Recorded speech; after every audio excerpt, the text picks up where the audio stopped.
સ્વાગત છે ફરીકવાર આપણી યુટ્યુબ ચેનલ નકુમારીસની અંદર ખેડૂતો માટે મહત્વની 4 અપડેટ વિશે વાત કરવાની છે। પહેલી અપડેટ છે ખેડૂતોને દેવાને લઈ વાત કરીએ મિત્રો। હમણાં જે તામિલનાડુના નવા સીએમ છે જોસેફ વિજય, બરાબર, જેણે ખેડૂતોનું દેવું છે માફ કર્યું છે। 14 લાખથી વધારે પરિવારોને સીધો જ લાભ મળશે અને ખેડૂતોનું 50,000 સુધીનું બેંક ધિરાણ આવે છે મિત્રો માફ કરવાની જાહેરાત કરી છે। તો ગુજરાતની અંદર આવું દેવું માફ થવું જોઈએ કે નહીં, નીચે અવશ્ય કોમેન્ટ જણાવજો। બીજી અપડેટ છે મિત્રો સનેરો ટ્રેક્ટરને લઈ સરકાર તરફથી જે સનેરો ટ્રેક્ટરને લઈ સબસિડી મળતી હતી જેની અંદર પણ વધારો છે કરવામાં આવેલો છે।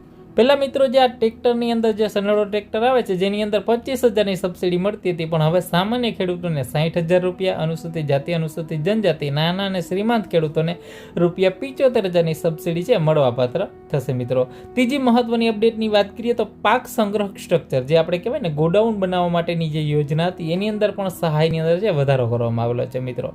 જે સહાયની વાત કરીએ મિત્રો, અગાઉ જે સબસિડી હતી એની અંદર પણ વધારો કરેલો છે। વાત કરીએ 300 ચોરસ ફૂટનું જો મહત્તમ કામ કરશો બરાબર તો રૂપિયા 1 લાખ સુધીની સબસિડી અને 300 થી 600 ની વચ્ચે બરાબર એટલે કે 600 સુધીનું કરશો બરાબર 600 ચોરસ ફૂટનું તો 2 લાખ સુધીની સબસિડી છે મળવાપાત્ર થશે અને 300 થી 600 ની વચ્ચે કરશો તો પ્રતિ ફૂટ છે તમને સબસિડી મળવાપાત્ર થશે। એટલે કે હવે સબસિડી વધારીને 2 લાખ રૂપિયા સુધીની સબસિડી છે પાક સંગ્રહ સ્ટ્રક્ચર માટે કરી દીધી છે। આગળ મિત્રો બિયારણ સબસિડીને લઈ પણ મહત્વની અપડેટ છે મળી રહી છે। આગળની નિર્દેશન કીટ યોજના અંતર્ગત છે મિત્રો દિવેલા છે, મગફળી છે, તલ છે વગેરે જેવા બિયારણો માટે છે ઓનલાઈન સબસિડી છે શરૂ થઈ ગઈ છે મિત્રો।